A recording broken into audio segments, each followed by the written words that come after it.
हाम्रो यहाँ आलु मेथीको सब्जी रेडी भइसकेको छ।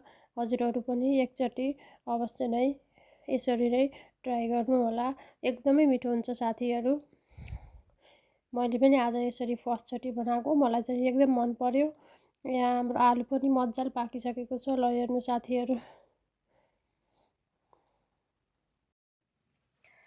हेलो साथीहरू, आज चाहिँ म यहाँ आलु मेथीको सब्जी बनाउँदैछु। अब म सुरुमा अलिकति तेल राख्छु। यहाँ चाहिँ हाम्रो तेल तातिसक्यो। अब यसमा जिरा फ्राई गर्ने। म 2वटा ठुल्ठुलो आलु यसरी काटेकी छु। अब यो आलु फ्राई गर्ने।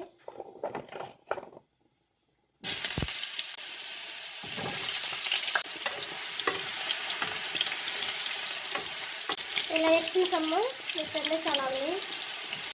आलु फ्राई हुँदैछ।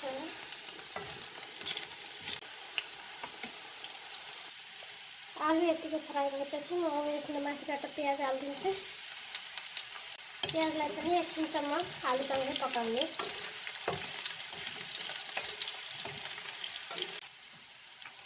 यो प्याज पनि यसमा म काटेर राखेको हरियो खुर्सानी राखिदिन्छु।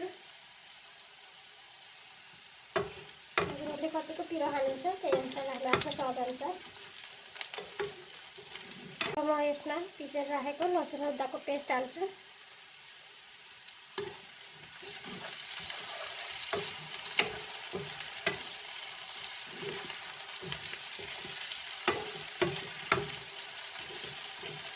मजाले चलाउने।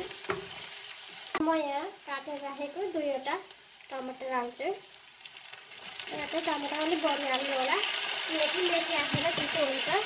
टमाटरको स्वादले चाहिँ यसमा तितोपन, टमाटरको स्वादले यसको तितोपन बढाउँछ।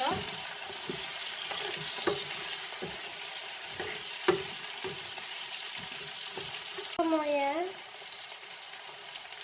स्वाद अनुसार नुन बेसार पनि एड गर्छु। यसलाई मजाले चलाउने।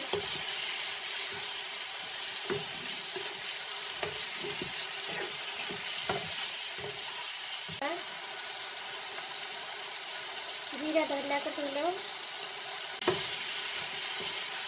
यो मसलालाई मजाले पाक गरिदिनु। यो मसला पनि मजाले पाक गरेको छ। यसमा म पखालेर राखेको यो मेथीको साग हाल्छु।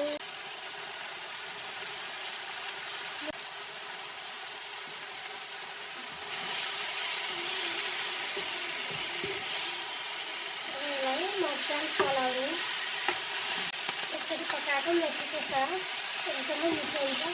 यहाँहरूले पनि एकचोटि ट्राई गर्नु होला।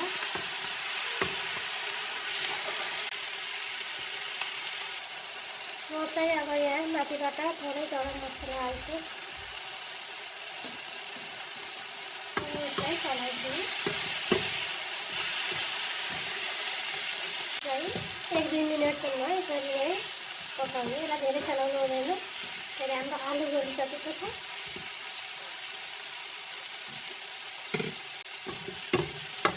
हाम्रो आलु मेथीको सब्जी तयार भइसकेको छ। अलिकति धनिया हाल्दिनु। मजाले चलाउने।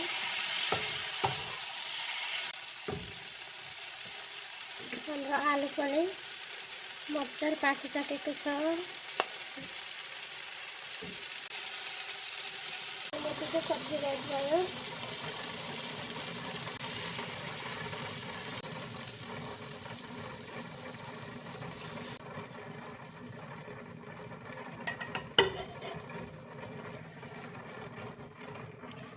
आलु पनि मजाले पाकिसकेको छ साथीहरूलाई।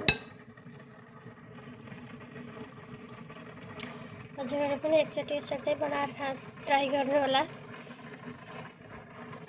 एकदमै मिठो हुन्छ साथीहरू। यहाँहरूलाई मेरो भिडियो कस्तो लाग्यो प्लिज लाइक, सेयर अनि सब्सक्राइब गरिदिनु होला।